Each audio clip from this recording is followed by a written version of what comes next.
አንድ ሰው ጸሎት የሚያቋርጥበት ምክንያት ጸሎት የሚሰለቸው ወይም ጸሎቱን እያቆራረጠ የሚጸልየው ለምንድን ነው ካላችሁኝ፣ ከማን ጋር እንደሚነጋገር ስለማያውቅ ነው።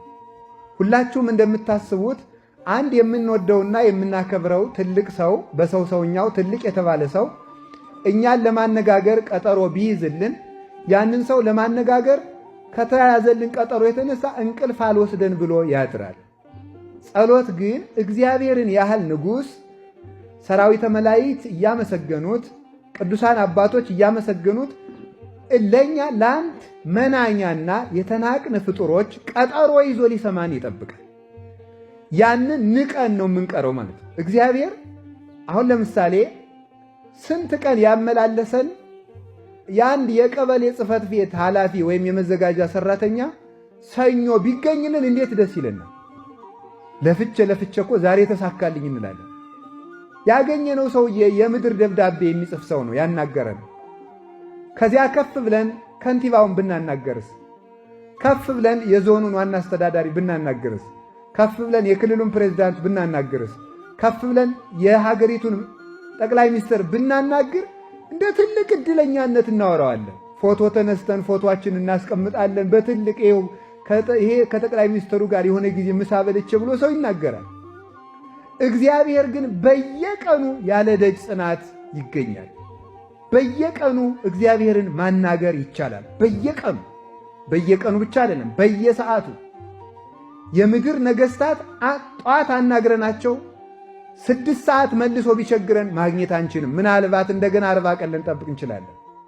6 ሰዓት አናግረን 9 ሰዓት ማናገር አንችልም። 9 ሰዓት አናግረን 11 ሰዓት አይደግሙልንም። 11 ሰዓት አናግረን 1 ሰዓት አይደግሙልንም። ሌሊት ቢቸግረን አይደግሙልንም። አናገኛቸውም ሁሉ ብንጠራቸው ሌሊት ከቢሯቸው ብንሄድ ወንጀለኛ ተብለን ልንታሰርም እንችላለን።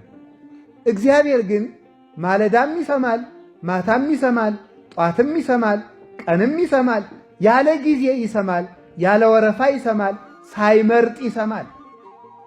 እግዚአብሔር የሚሰማውና የማይሰማው ሰው የለም። ሁሉንም ይሰማል። ሁሉንም ወረፋ ሳያስጠብቅ ያለ ጊዜ ፈረቃ እግዚአብሔር ሁሉንም ያዳምጣል።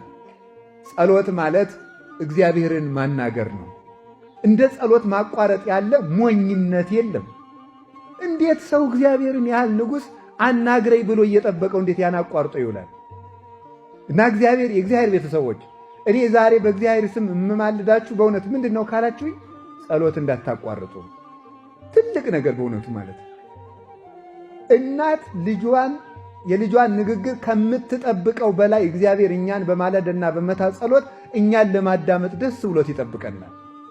ማለዳ እግዚአብሔር እኛን ይጠብቃል፣ ተነስተን እንድንጠራው አባታችን ሆይ እንድንለው። ይሄ ነው ጸሎት። የምግባራት ሁሉ እናት ናት።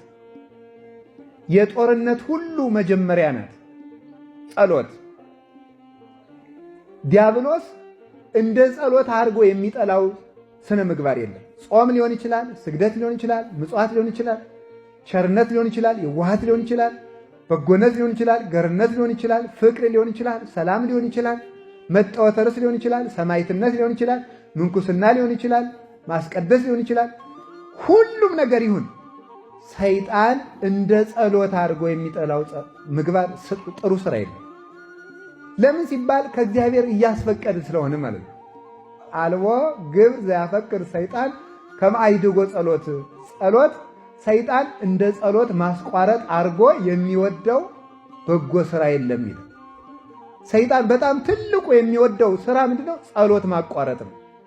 ጸሎት ማቋረጥ ጸሎትን ለምን ሲባል እስመ እሳት ይወፅእ እማፉሁ ለዘይጸልይ፣ ከሚጸልይ ሰው አንደበት እሳት ይወጣልና፣ ወያውዕዮ ለሰይጣን፣ ሰይጣንንም ያቃጥለዋልና፣ ወይ ደጉጾ አይኖ፣ አይኑንም ይወገዋልና፣ እስመ ጉድብ ውእቱ ባህቤሁ፣ ጸሎት በሰይጣን ዘንድ የተሳለ ጦር ነው፣ አይኑን ያጠፋዋል። ስለዚህ ሰይጣን ጸሎትን አይወድም። ወበይንተዝ ተመልከቱ ያከብድ፣ ይሄ ቅንድብን አክብዶ እንቅልፍ ያሰኛል። ጸሎቱን ያስቋርጠዋል። የሚያቋርጥበት ልዩ ልዩ መንገዶች ነው ያሉት። አንዳንድ ጊዜ የማንዘልቀውን በጣም ብዙ ጸሎት በማስጀመር ከዚያ በኋላ ሰልችቶ እንድንተወው በማድረግ ሌላ ጊዜ ደግሞ በምንጸልይበት ጊዜ ሐሳባችን ይበትንና ሐሳቤ እየተበታተነ የምጸልየውን ጸሎት እግዚአብሔር አይሰማኝም ብለን ደግሞ እንድናቋርጠው ማድረግ። በጣም እንዴት ያለ ጠቢበኛ እኮ ነው። ሐሳባችን የሚበትነውም እሱ ነው። ሐሳቤ ስለተበተነ እግዚአብሔር አይሰማኝም ብለን ደግሞ እንድናቋርጥም የሚያደርግ ደግሞ እሱ ነው። ሶስተኛ ደግሞ ጸልየህ ምን አመጣህ፣ ጸልየሽ ምን አመጣሽ ብሎ ደግሞ ጸሎት እንድንተው ያደርገናል። ይህን ያህል ጸለይክ፣ እግዚአብሔር እኮ አንተን አይወድህም፣ ጥያቄህን ቢወድህ ኑሮ ይመልስልህ ነበረ ብሎ ደግሞ ጸሎትን እንድናቋርጠው ደግሞ ያደርጋል። ለምንድን ነው ካላችሁኝ፣ ጸሎት የሕይወታችን አጥር ነው፣ የሕይወታችን ደጅ ነው። ደጅ ወይም በር አጥር የሌለው ቤት ለሌባ፣ ለወንበዴ፣ ለኃላፊ፣ ለአግዳሚ ሁሉ የተመቸ ለዘረፋ የተመቸ እንደሆነ ጸሎት ስናቋርጥ አጥር የሌለው ግቢ፣ በር ያልተዘጋለት ቤት እንሆናለን። ሰይጣን እንደፈለገ ከሰው ቤት ገብቶ ጸጋ ለመዝረፍ ይመቸዋል ማለት ነው።